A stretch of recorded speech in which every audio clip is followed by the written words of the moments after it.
रिया, अब तुम्हें थोड़ा और सजग होना पड़ेगा, क्योंकि अब घर में तुम्हारी देवरानी भी आ गई है। इसीलिए अब तुम्हें कुछ कुछ बातों को नज़रअंदाज भी करना होगा। उम्मीद करता हूँ जैसे तुमने इतने साल इस घर को और सभी रिश्तों को संभाला है, आगे भी उसी तरह संभालोगी। मैं मुकेश की पत्नी को कुछ नहीं कह सकता, क्योंकि हमारा रिश्ता ही ऐसा है। मेरी बातों को गलत मत समझना, पर तुम मेरी पत्नी हो तो मैं तुमसे उम्मीद कर सकता हूँ, दूसरे से नहीं। तो फिर कहो, तुम मेरा साथ दोगी ना? आलोक अपनी पत्नी रिया से कहता है। रिया बोली, जी बिल्कुल। इतने दिनों तक रिश्तों को संभालने के लिए ही तो मैं कितनी ही कड़वी बातों को चुपचाप सुनकर ही रह गई। जब अब तक कुछ नहीं बोले हैं, तो आगे भी रिश्तों को संभालने के लिए कुछ नहीं बोलूँगी। मैं अपनी तरफ से भरपूर कोशिश करूँगी रिश्ते निभाने की। पर हाँ, इतना याद रखिएगा कि पहले मैं सिर्फ इस घर की बहू, किसी की भाभी थी, पर अब मैं एक माँ भी हूँ। कई बार बहू को सब कुछ बर्दाश्त कर लेती है, पर माँ अपने बच्चों पर आए हुए दर्द को बर्दाश्त नहीं कर पाती है। जब से देवर जी की शादी हुई है, तब से बहुत कुछ बदल रहा है। ये तो आप भी बहुत अच्छी तरह से जानते हैं।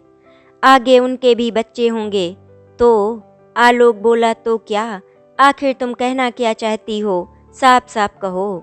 रिया बोली, बस एक बात आपसे पूछना चाहूँगी कि रिश्तों को बचाने की जिम्मेदारी हर बार बड़े बेटे और बड़ी बहू पर ही क्यों आती है? जब तक सामने वाला अपनी मर्यादा नहीं पार करेगा, आपको भी कभी मेरी तरफ से शिकायत नहीं मिलेगी, इतना भरोसा दिला सकती हूँ। रिया जो शर्मा परिवार की बड़ी बहू और आलोक बड़ा बेटा, तो हर घर की तरह इन दोनों पर ही रिश्ते मान मर्यादा का बोझ डाला गया था। रिया के देवर मुकेश की शादी हुई, उसके घर में अनुपमा बहू बनकर आई। शुरू शुरू में सब कुछ बहुत अच्छा रहा। रिया अपनी जिम्मेदारी निभाती रही, लेकिन अनुपमा अपनी जिम्मेदारियों से भागती रही। रिया अकेले ही पूरे घर का काम करती थी। अनुपमा उसकी किसी भी तरह की कोई मदद नहीं करती थी, बल्कि वो रिया को ऑर्डर देती रहती थी और रिया भी सारी बातें उसकी मान लेती थी। रिया के साथ सुमित्रा जी भी अपनी छोटी बहू को कुछ नहीं कहती थी, क्योंकि वो भी बहुत अच्छी तरह से जानती थी कि उनकी छोटी बहू बहुत तेज है। अगर उन्होंने कुछ उससे कहा तो उल्टे वो उन्हीं को चार बातें और सुना देगी। इसीलिए वो भी उसके सामने चुप ही रहती थी। रिया को अपनी देवरानी पर गुस्सा तो बहुत आता था, लेकिन वो क्या कर सकती थी। एक दिन रिया की तबीयत थोड़ी सी खराब हो गई थी, तो रिया ने अपनी देवरानी अनुपमा से कहा, अनुपमा, आज रसोई का काम तुम देख लो, मेरी तबीयत थोड़ी ठीक नहीं है। इस बात पर अनुपमा चिल्लाकर बोली, मैं कोई नौकरानी नहीं हूँ जो इस घर में रसोई में काम करूँगी। और अगर आपसे काम नहीं हो पा रहा है तो माँ जी को बोल दीजिए, आज का खाना पानी वो बना लेंगी, लेकिन मेरे बस का नहीं है ये सब। अनुपमा के मुंह से ये शब्द सुनकर रिया बहुत हैरान हो गई थी।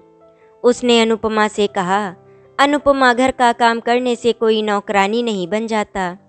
मैंने तो आज तक तुमसे कभी किसी काम के लिए कहा ही नहीं। आज मेरी तबीयत थोड़ी खराब है, इसीलिए तुमसे कह रही हूँ।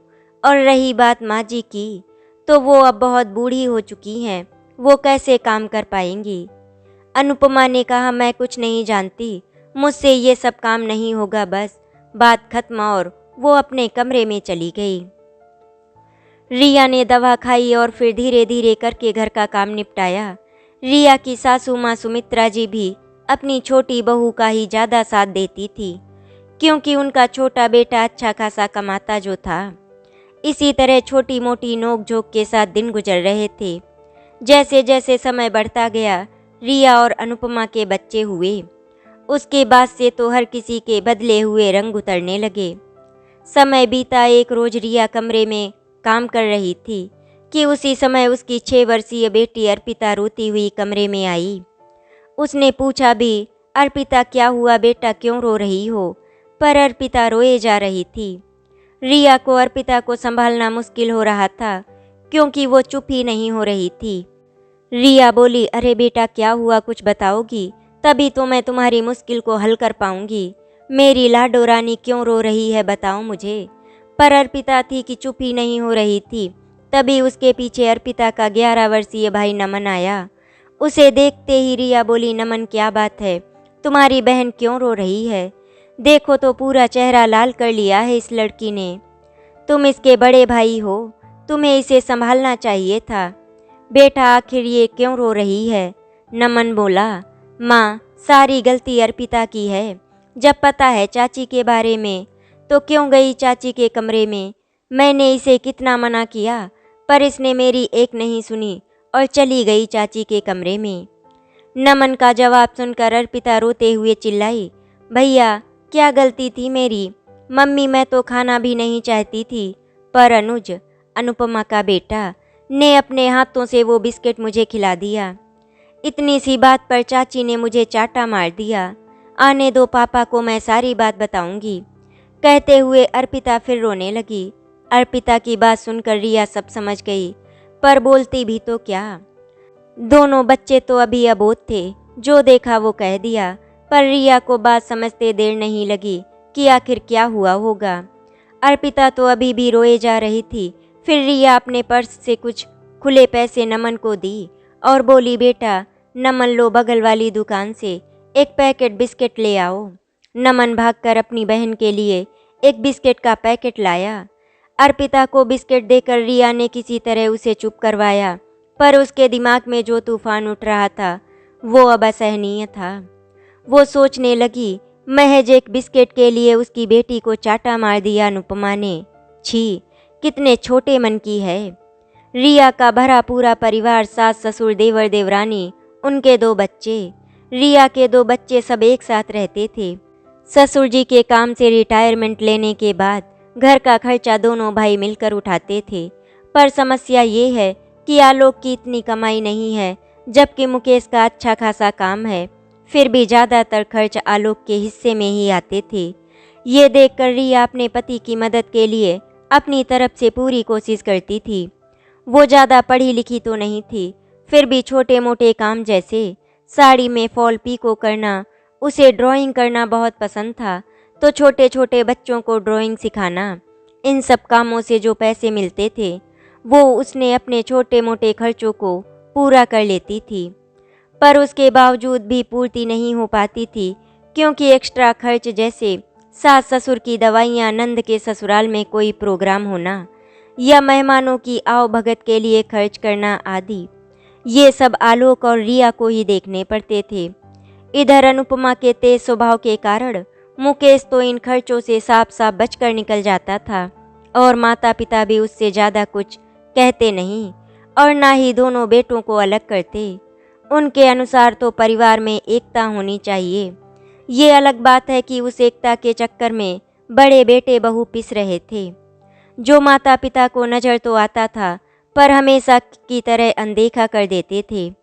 यहाँ तक कि अनुपमा और मुकेश अक्सर बाहर से खाने पीने की चीज़ें लाते थे तो उसे अपने कमरे में अलमारी में बंद करके रखती और फिर अपने दोनों बच्चों और पति के साथ मिलकर कमरे में बैठकर खाती, और लोगों को कानों कान खबर नहीं होती थी। ऐसा नहीं था कि रिया इन बातों को देखती नहीं थी या समझती नहीं थी, फिर भी पति को दिया गया वादा निभाने के लिए वो चुप रह जाती थी। एक रोज रिया ने देखा कि उसके देवर मिठाई और चॉकलेट लेकर आए और बैग के किनारे में छुपाकर कमरे में ले गए। बच्चे देखकर जब उछलने लगे तो उन्होंने धीरे से मुंह पर उंगली रखने का इशारा किया और बोले, शोर मत मचाओ वरना दूसरे बच्चे भी मांगेंगे।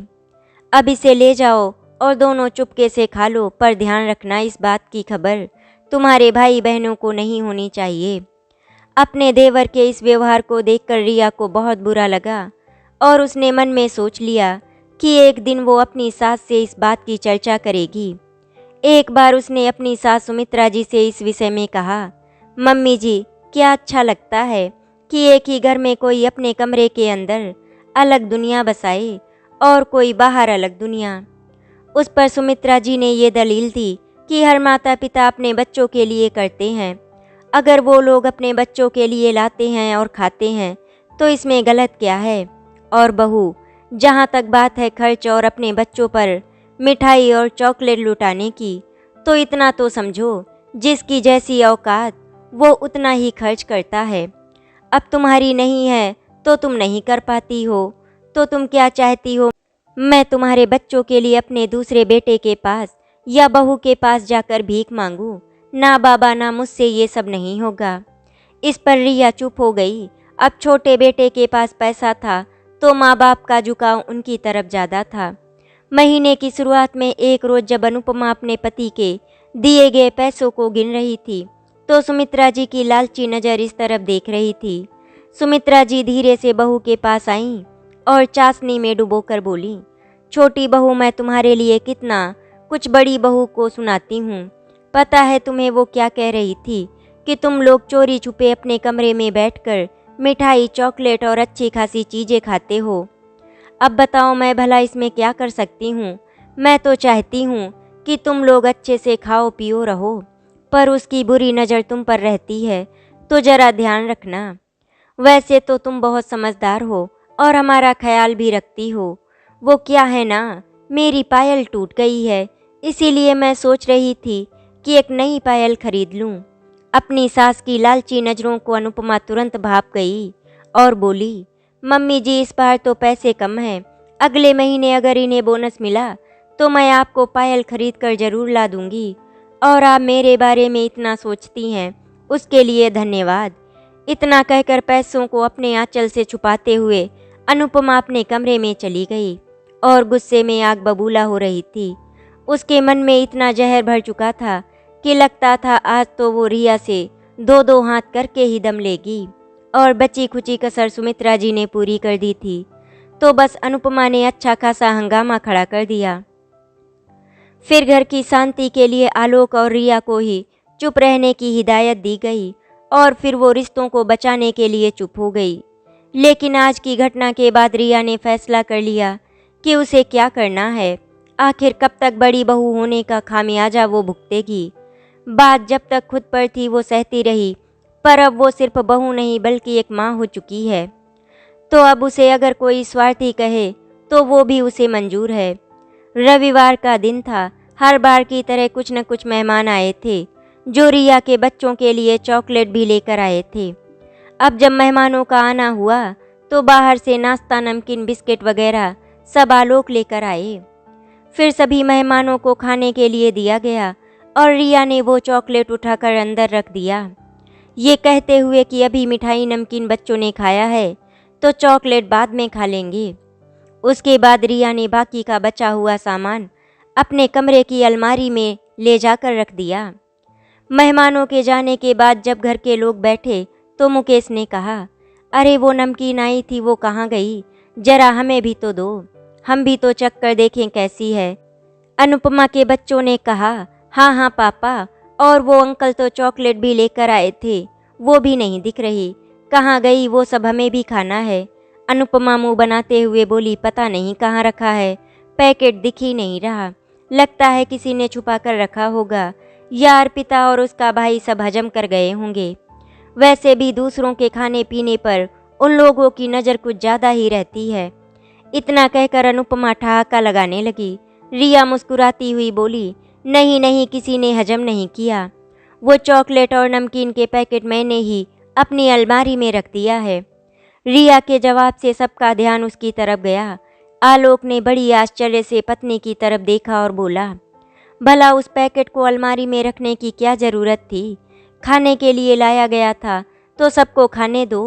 रिया बोली, नहीं, वो अलमारी में ही रहेगा, जब मेरे बच्चों को ज़रूरत होगी मैं उन्हें खाने के लिए दे दूंगी, कम से कम मुझे किसी से मांगने की ज़रूरत तो नहीं पड़ेगी। इतना कहकर रिया रसोई की तरफ जाने लगी। अनुपमा बोली, हे भगवान, भाभी आप ये सब कैसे करती हैं? अरे चॉकलेट पर तो सभी बच्चों का हक होता है, क्या होता अगर आप चॉकलेट को तोड़कर सभी बच्चों में बराबर बांट देती? देख लीजिए, सभी चीज़ अपने बच्चों को खिलाएंगी तो उनको हजम नहीं होगी, कह देती हूँ। अभी अनुपमा की बात खत्म भी नहीं हुई थी कि तभी सुमित्रा जी कड़क आवाज़ में बोली, बहू जरा ठहरो, अपनी बात पूरी करके कहाँ निकल ली? ये क्या तरीका है? तुम बड़ी बहू होकर ऐसे स्वार्थ भरी बातें कर रही हो। आज तक तो हमारे घर में ऐसा नहीं हुआ, फिर ये नए नियम तुम क्यों शुरू कर रही हो? क्या बड़ी बहू को ऐसा कहना शोभा देता है? तुम्हारे घर में क्या यही सिखाया गया है? रिया बोली, क्यों माँ जी, जब देवर जी और मिठाई और चॉकलेट लेकर आते हैं तब क्या तुम्हें अर्पिता और मेरे बेटे का ध्यान आता है कि आधा ना सही थोड़ा सा ही तोड़कर उन्हें भी दे दें? और मेरे बच्चे किसी के हराम की या चोरी छुप कर नहीं खाते हैं कि उनको चॉकलेट और नमकीन हजम नहीं होगा? तो अपनी बुरी नज़र पर पानी डालो। और माँ जी, आप क्या कह रही थी? तुम्हारे घर में क्या यही सिखाया गया है? मेरे घर में तो नहीं। माफ़ कीजिएगा माँ जी, पर ये सब बातें मैंने इसी घर के लोगों से सीखी है, अपने मायके से सीख कर नहीं आई हूँ। और हाँ, हर बार रिश्तों को बचाने की जिम्मेदारी सिर्फ बड़ी बहू पर ही क्यों होती है? मैं कुछ कहती नहीं इसका मतलब ये नहीं कि मेरे मुंह में जुबान नहीं है, समझी? आलोक बोले, रिया ये कैसी बातें कर रही हो? तुम इस घर की बड़ी बहू हो, तुम इतनी स्वार्थी कब से हो गई? घर के बड़ों का स्वार्थी होना शोभा नहीं देता है। फिर ऐसी क्या बात हो गई जो तुम आज ऐसी रूखी रूखी बातें कर रही हो? पति की बातें सुनकर रिया की आंखें भर आई और वो बोली, सुनिए जी, याद है आपको, मैंने आपसे वादा किया था कि मैं इस घर को संभालने के लिए, इस घर के रिश्तों को संभालने के लिए हमेशा चुप रहूंगी। पर वो तब तक जब तक मैं एक बहू हूँ। अब मैं एक माँ हूँ, तो एक माँ अगर अपने बच्चों के लिए कुछ करती है और उसे उसके घर के लोग स्वार्थी कहते हैं, तो मुझे ये टैग भी मंजूर है। मैं स्वार्थी तब बनी जब एक बिस्कुट के लिए मेरी बच्ची को थप्पड़ मारा गया था। उस दिन ये माँ स्वार्थी हो गई थी जब घर के बड़े अपने ही दोनों बच्चों में फ़र्क करते रहे, तब इस माँ को स्वार्थी होना पड़ा था। और मैं अपने बच्चों के लिए इतना तो कर ही सकती हूँ, क्यों? वैसे भी माँ जी, आप ही ने तो कहा था ना कि माता पिता अपने बच्चों के लिए इतना तो करते ही हैं। फिर जो छोटी बहू कर सकती है तो मैं क्यों नहीं कर सकती हूँ? बताइए आप लोग, अब क्यों चुप हैं आप लोग? छोटा बेटा 4 पैसे ज़्यादा कमाता है और छोटी बहू आपको कुछ न कुछ देती रहती है, तो वो अच्छी हो गई और मैं बुरी? ये कहाँ का न्याय है कि घर की 2 बहू को आप अलग अलग कैटेगरी में बांट दे, किसी को नौकरानी बना दे और किसी को महारानी? अरे मैं तो नौकरानी बनकर भी मुस्कुराती रहती अगर वही इज्जत और प्यार मेरे बच्चों को मिलता। अपना दर्द तो बर्दाश्त कर गई, पर अपने बच्चों का दर्द नहीं बर्दाश्त करूंगी। अब रिश्ता रहे या ना रहे मेरी बला से। अपनी बात पूरी करके रिया बोली, मुझे मालूम है आप लोगों से मुझे कोई उत्तर नहीं मिलेगा और मुझे अब कोई जवाब चाहिए भी नहीं, क्योंकि अब मैं अपने लिए और अपने बच्चों के लिए बोलना सीख गई हूँ। इतना कहकर रिया अपने कमरे में चली गई। आज रिया मन ही मन में सोच रही थी कि आखिर वो अब तक इतना क्यों सहती रही। अगर उसने अपनी पहले ही आवाज़ उठा दी होती तो आज उसको और उसके बच्चों को इतना सहन नहीं करना पड़ता। आज उसे बहुत अच्छा महसूस हो रहा था, क्योंकि आज उसने अपने लिए और अपने बच्चों के लिए सबके सामने आवाज़ उठाई थी और उसने सोच लिया था कि वो अपने बच्चों को अपनी तरह बिल्कुल नहीं बनाएगी, उन्हें गलत के खिलाफ लड़ना सिखाएगी, क्योंकि सहन करने की भी एक सीमा होती है। और आज रिया के सहन करने की सीमा बिल्कुल टूट चुकी थी। आज पहली बार ना बोलने वाली बहू के मुंह से इतना सुनकर सबके सब चुप हो गए, क्योंकि वो गलन नहीं थी। सबको उम्मीद थी कि आलोक रिया से कुछ कहेगा और अपनी पत्नी को रोक लेगा, कुछ सिखाएगा उसे, पर उन सब की उम्मीद पर पानी फिर गया। आज आलोक ने चुप रहकर अपनी मौन स्वीकृति दे दी और बोला, माँ, कोई भी लड़की बुरी नहीं होती है। ससुराल में अगर उसे अपनापन ना मिले, भेदभाव किया जाए, तभी वो अपने स्वभाव को बदलती है। वो क्या कहते हैं, गांव में गाय तो आखिर गाय होती है, लेकिन गाय को भी अगर बार बार परेशान किया जाए तो गाय भी मरखंड हो जाती है। तो रिया को भी आप लोगों ने ये सब कहने पर मजबूर कर दिया है। अब मैं उसे कैसे रोक सकता हूँ जब मैं जानता हूँ कि वो सही है।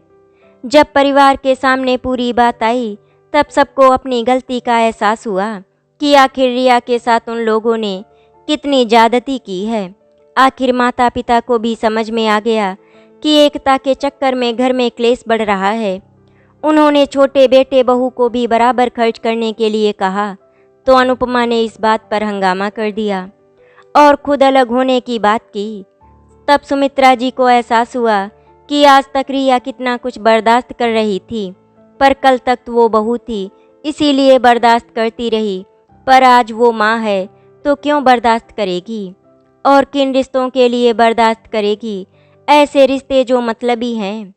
शर्मा जी के सामने जब सारी बातों का खुलासा हुआ तो उन्होंने निसंकोच अपने बड़े बेटे बहू का साथ दिया और मुकेश से कहा, तुम्हारी पत्नी और तुमने अलग होने की बात कही है तो याद रखो, आज तक आलोक और बहू की इस घर को संभालते हुए आए हैं, तो इस घर का आधा हिस्सा आलोक और रिया को जाएगा और आधे में 2 हिस्से होंगे, एक हिस्सा मेरा और दूसरा तुम्हारा। अब तय तुम्हें करना है कि तुम इस घर में रहकर अपनी जिम्मेदारियों को निभाते हो, तभी वो दूसरा हिस्सा तुम्हें मिलेगा, अन्यथा हम उसके साथ अपना हिस्सा भी आलोक और रिया को दे देंगे, क्योंकि जो जिम्मेदारियों से भागते हैं उन्हें अधिकार नहीं मिलता है। मुकेश ने अनुपमा को कहा, तुम्हारे थोड़े से सुख के लिए मैं अपने माँ बाप और घर को छोड़कर नहीं जा सकता। बाहर की दुनिया में कितने ही खर्च हैं तुम्हें क्या मालूम, तुम्हें तो अपनी लाली लिपस्टिक और पाउडर के खर्चे से मतलब रहता है, पर मुझे तो सारी उम्र ये सब उठाना पड़ेगा, तो मैं उसके लिए तैयार नहीं हूँ। अब तुम्हें भाभी का हाथ बटाना पड़ेगा और घर के खर्च में भी अपना हिस्सा देना होगा, और आइंदा से कभी छोटे बच्चों पर हाथ मत उठाना, वरना उस दिन मेरा और तुम्हारा संबंध खत्म हो जाएगा। आखिरकार अनुपमा और मुकेश को अपनी चालाकियों से बाज आना ही पड़ा, क्योंकि अब यहाँ उनका सामना एक भाभी और बड़ी बहू से नहीं, बल्कि एक माँ से था, जो अपने बच्चों के लिए कुछ भी कर जाती है। सखियों, रिश्तों को बचाने के लिए झुकिए और सुनिए, पर जहाँ बार बार आपको ही झुकना और सुनना पड़े, वहाँ ये समझ लीजिए कि वो रिश्ते बस आपका फ़ायदा उठा रहे हैं। ऐसे रिश्तों से बाहर निकल जाना ही बेहतर है, वरना उन रिश्तों के बीच में एक लक्ष्मण रेखा खींचनी बहुत ज़रूरी है। तभी उन्हें एहसास होगा कि रिश्ते में मेरा और तुम्हारा नहीं होता, सब अपना और हमारा होता है। आशा करती हूँ आपको हमारी कहानी अच्छी लगी होगी। अगर आपको हमारी कहानी अच्छी लगी तो वीडियो को लाइक एंड शेयर करें, चैनल को सब्सक्राइब करें। वीडियो देखने के लिए आपका धन्यवाद।